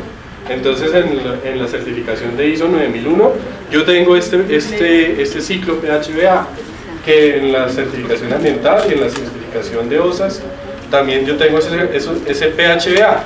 PHBA, planear, es decir, yo escribí, documenté qué voy a hacer para gestionar los riesgos. Hacer, la ejecuto, verifico y actúo, es decir, yo hago una evaluación que si esto que yo hice está acorde con esto que planeé, y si está mal o quedó desviada, actúo, hago los cambios que debiesen darse para volver a planear, y ese es el ciclo que se desarrolla. Ese desarrollo de la aplicación es el link que yo les dejo acá, donde los lleva a una presentación que es Prezi, y la pueden ver online, ¿sí? Y allí establece el paso a paso de ese decreto 1072, que es bastante extenso también, señor. Quisiera hacer una pregunta con relación al tema anterior de la pago de seguridad social. ASOCOSDEP, UNCOLI, todas estas asociaciones hacen eventos deportivos, y pues los colegios son prestadores de sus espacios, pero pues allí llegan el árbitro, ¿sí? Llegan personas visitantes, personas, pues están los padres de familia que llegan a ver a sus niños, están los niños de diferentes colegios, están los profesores de otros colegios y están los árbitros que vienen de algún otro sitio.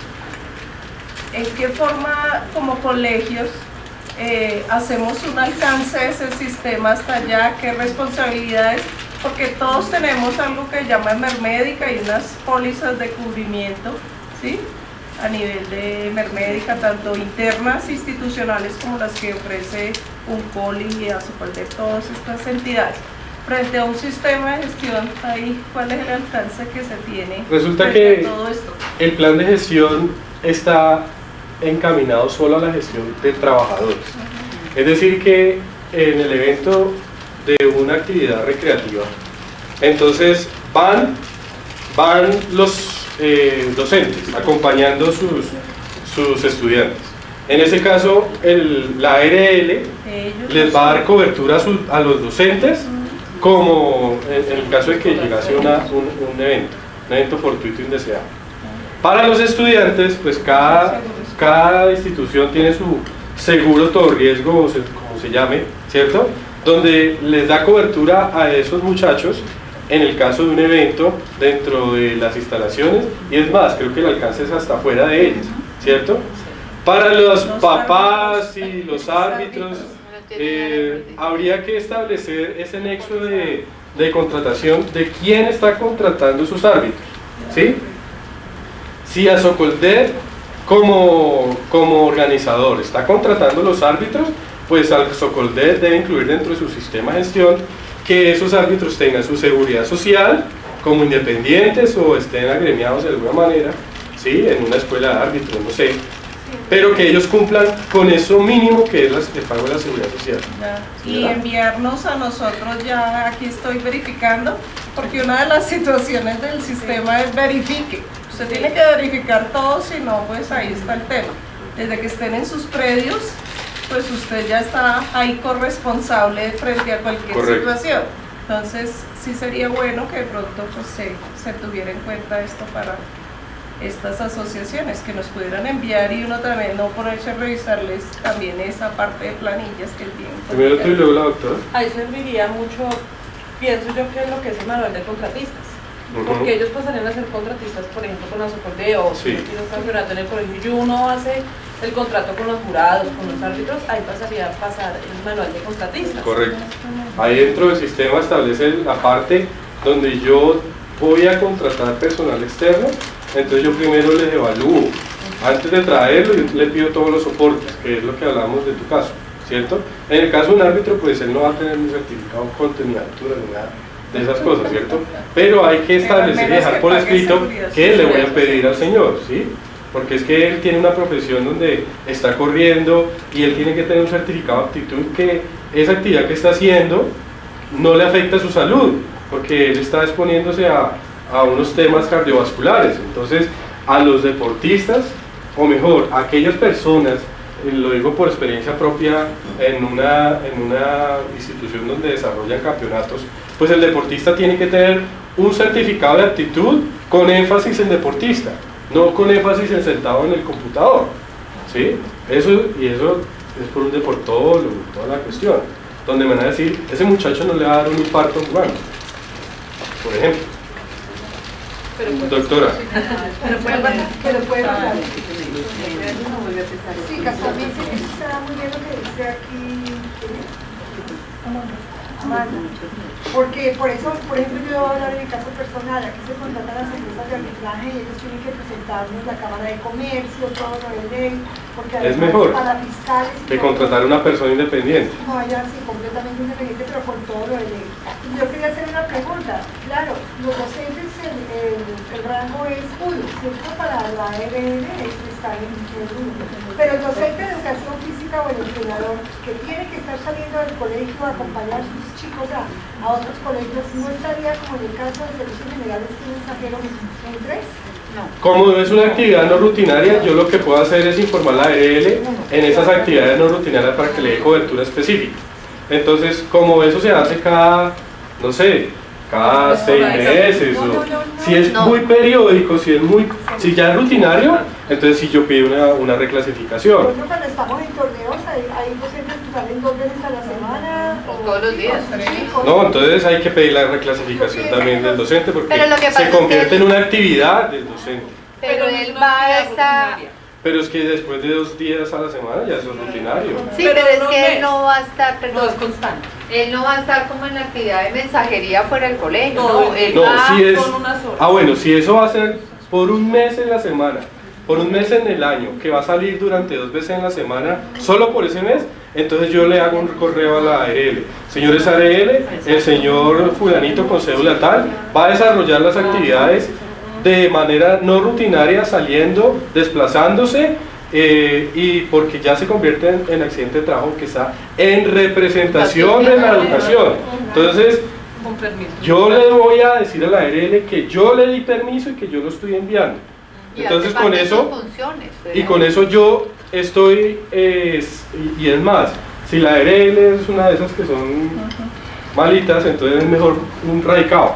Entonces yo tengo mi radicado, porque yo mando un correo y si nunca me contestan, ¿yo cómo hago para saber que ellos se notificaron? Entonces yo hago la carta dirigida a la ARL, señora ARL, el señor fulano de tal se va a dirigir a actividades en representación del colegio, las cuales se van a desarrollar durante las fechas tales. Hay que dejar muy bien claro durante qué fechas, durante qué horas y en qué lugares. Eso sí le dice la ARL muy clarito, que hay que dárselo claro a ellos. Y ustedes a través de un comunicado le radican allá y usted ya tiene su radicado. Y el día de un evento la ARL no le puede decir, ustedes no me avisaron, y usted ya tiene su comunicado. Dime. Eso mismo se hace para cuando salen a convivencias, o sea, lo digo porque A lo hago todo. para convivencias, A todo eso que sales no es del país rutinario. también, Porque en las convivencias entonces contratamos el bus, ¿sí? Y entonces el bus se fue con todos los docentes y estudiantes. Y desafortunadamente pasó algo con el bus. Ah, bueno, muéstreme usted cómo contrató el bus. El conductor sí tenía pase, lo tenía, tenía el pase vigente, la técnico-mecánica, alguien le hizo inspección a ese bus, etcétera, etcétera. Es decir, hay que hacer, como les digo, antes de la revisión en la contratación, de qué es eso que yo estoy contratando, porque cuando yo contraté y monté mis docentes y mis estudiantes en ese bus, el riesgo lo tomó la institución, ¿sí? Entonces es algo que hay que blindar desde la contratación, desde la selección del proveedor. ¿Qué proveedor yo estoy contratando para que me preste el servicio de transporte? ¿Sí? Que se convierte en un manejo de PEPS. Dime. Digamos, cuando hacemos una actividad dentro del mismo colegio, pero en diferentes sedes, también habría que notificarlo a la ARL. Si yo traslado mis docentes y mis estudiantes a otra sede, Pues en teoría es el mismo colegio, o sea, de lo que debería ser. pero eso ocurre Sin importar, sin importar la cantidad de sedes, le cubre el... Ahora bien, ¿quién está proporcionando el transporte? Yo, como institución, contraté el transporte. A veces procuramos que sean los vehículos de nosotros, pero a veces por la cantidad de personas hay que subcontratar. Entonces ahí ya es control a contratistas, ¿sí? No contratar a cualquiera, sino tener un procedimiento dentro del manual de contratistas que me dé las pautas de qué requisitos voy a pedir al momento de pedir un bus. Que no sea una persona independiente, sino que sea una empresa de transporte especial, que tenga su habilitación, que tenga sus conductores y que me demuestren ellos que son competentes para el transporte y que los vehículos sean que estén dentro de los parámetros de seguridad, ¿sí? Muchas veces, aclarando un poquito en el tema del PEPS, yo puedo ser un colegio, el colegio puede tener infinidad de rutas, infinidad de vehículos de rutas, pero esas rutas no están contratadas por mí, por mi institución, ¿sí? Para que movilicen los niños, sino que dejo que esas personas que tienen vehículo hagan el contacto con los padres. Es decir, son los padres los que contratan esas rutas para que movilicen a los chicos, ¿cierto? Ese es el primer escenario. Ahí la institución no tiene nada que ver, porque la institución no está contratando a ninguno de ellos. Diferente es cuando el padre paga el transporte de ruta a la institución y la institución contrata a terceros o tiene vehículos propios. Ahí sí yo como empresa, como institución, estoy asumiendo el riesgo de todo eso que movilizo. Entonces ahí es donde yo tengo que asumir el PES, donde tengo que asegurar mantenimiento, capacitaciones a conductores, competencias, etcétera, etcétera. ¿Sí? Entonces hay que evaluar cada movimiento específico para determinar cuál es la responsabilidad que tiene la institución en el manejo de esos transportes. Obviamente en el que tú me planteas, pues total, porque está contratando un tercero para que movilice las personas entre sede. Accidente de trabajo, cuando yo transporto mis docentes en vehículos propios o cuando yo suministré el transporte. Ahí ya es accidente de trabajo. Y obviamente tienen que demostrar que son actividades propias de la institución. Y teniendo en cuenta que el sistema de gestión va a aplicar en primera instancia para los trabajadores y en un menor grado como visitantes a los chicos. Pero en primera instancia quien responde por los accidentes de los chicos es el seguro, el seguro estudiantil. ¿Sí? ¿Alguna otra duda? Cuando hay partidos de fútbol o algo así, actividades deportivas dentro del mismo colegio, pero hay que notificarlos a la ARL. No, eso se considera como pues, rutinarios, eso es algo que está dentro de las funciones normales. Pero si pasa un accidente, la ARL te pide que certifiques que tú puedes. Pero estamos hablando de los docentes, lo que le pasa a los docentes. Sí, a los docentes o administrativos. O administrativos. Sea entre áreas operativas, administrativas, docentes, pero dentro del colegio. Sí, es que se debería reportar ante la ARL porque es una actividad no rutinaria, es algo que va a desarrollarse, no está dentro del manual de funciones que yo tenga que jugar fútbol. Pero tiene ¿cierto? el permiso del empleador. Pero tiene el permiso del empleador. Es que el solo hecho de que exista un aval del empleador para un torneo serio o para un torneo formal, ya se considera accidente de trabajo. Pero si los trabajadores en su jornada, de almuerzo o de receso, se ponen a jugar, eso no es un accidente de trabajo. Me refiero, si eso, porque no es un torneo formal, ¿sí? ¿Perdona? Mi pregunta no es enfocada si es catalogado como accidente laboral o no, sino si lo debo reportar. Y es los que son organizados, no que los trabajadores quisieron jugar un rato, sino un torneo, un amistoso, bueno, en fin, que sea organizado a través de bienestar o el área correspondiente y que sea de docentes, sea administrativos, mixto, ¿lo debo reportar? En el evento en que sea un accidente, que se luxó, se torció, se pegó. El evento que se va a realizar notificar. Viernes, un partido de fútbol entre administrativos. Lo que tú hagas de más es algo que te queda de evidencia, como asegurar que estás informándole a la ARL. Porque la ARL puede decir, es que ustedes no me informaron que iban a jugar. O sea que es mejor sí. Es mejor que sí, pero tú puedes alegar, tú pudieras alegar, si la empresa, el empleador asegura que tiene como que está autorizado, que él da fe y da constancia que ellas estaban jugando porque él les dio su espacio para jugar, entonces es accidente de trabajo y está cubierto, entonces la ARL no puede decir nada. Pero si el empleador dice, no, pues es que ustedes qué estaban haciendo, eso era su rato libre. Si el empleador de plano dice, yo no los avalo y sucedió el accidente, pues ahí ya no hay nada que hacer por EPS o por seguro, por prepagada, por lo que sea. Pero ya la ARL no tendría ese soporte formal de que el solo hecho de que el empleador autorice y diga que sí está autorizado y que sí está avalado esa actividad, sea cual fuere, ya con el solo hecho de que sea por causa o ocasión del trabajo, ya ahí es un accidente de trabajo. ¿De acuerdo? Entonces lo que hablamos del sistema de gestión, pues es eso, unas etapas unidas para que el proceso sea continuo y permite que haya mejoras en ese proceso. Entonces, por eso es que no solamente basta con tener los papeles, sino que las actividades se revisen para ver si se están haciendo de la mejor manera y con eso se establezca una continuidad y una mejora continua, esa es la palabra adecuada. Lo que les establecía que de acuerdo al decreto 472, que ahora está compilado en el 1072, hay unas sanciones. Entonces, ¿cuáles son esas sanciones? Que por el tamaño de la empresa, hasta 10 trabajadores, de 11 a 50, de 50 a 200 y más de 200. Entonces, incumplimiento de los programas puede estar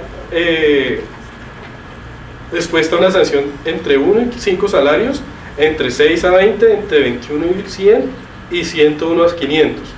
Que si no reportar el accidente de trabajo o enfermedades, aquí hay entre 1 y 20, entre 21 y 50, 51 y 100 y 100 hasta 1000 salarios mínimos.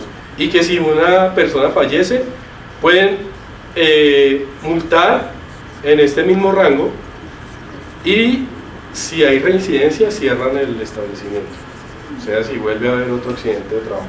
Estas son las multas que establece el Ministerio de Trabajo en el caso de los incumplimientos que ustedes van a tener allá. Y también queremos presentar la firma nuestra, AST Consultores, que es la que se dedica precisamente a asegurar todo ese cumplimiento legal. Y además de ese cumplimiento legal, implementamos el sistema de gestión. Es decir,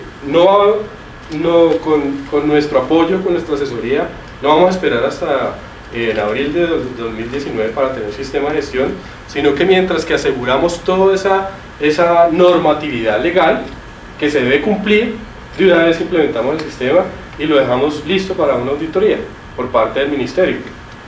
Esa es nuestra firma. Nosotros realizamos esa evaluación inicial, que lo hacemos de manera gratuita en cada una de sus instituciones. Presentamos todas las medidas de intervención que se deben llevar a cabo. Si es el caso y ustedes quisieran tomar el servicio con nosotros, diseñamos el sistema de gestión, damos la capacitación e información necesaria dentro de ese sistema de gestión. Si quieren, no solamente que le diseñemos todo el tema documental, sino que se lo implementemos, entonces sería la siguiente fase. Obviamente van a haber base de datos de proveedores dentro de esa implementación que se van a necesitar, es decir, bueno, todos los extintores que yo tengo aquí están ya oxidados y no sirven, pues tenemos los mejores contactos para que hagan una buena compra al menor precio, o en el tema del botiquín, o en el tema de algunas mediciones ambientales. Y si después de implementado la institución decide que no quieren tener una persona dentro del establecimiento dedicada a eso, pues nosotros nos dedicamos a aquello. Ustedes se tranquilizan y nosotros mes a mes vamos a hacerles actividades que hacen que no se les caiga ese sistema. De nada sirve que nosotros vayamos, se lo diseñemos y se lo implementemos y se lo entregamos en agosto y nos fuimos. Y fue a visitarlo el Ministerio de Trabajo en diciembre y estaba con lo de agosto. ¿Sí? Entonces eso es como si nada, porque no hubo gestión, no hubo continuidad, no hubo desarrollo de actividades. Entonces, ese es el desarrollo que nosotros llevamos a cabo dentro de AST Consultores.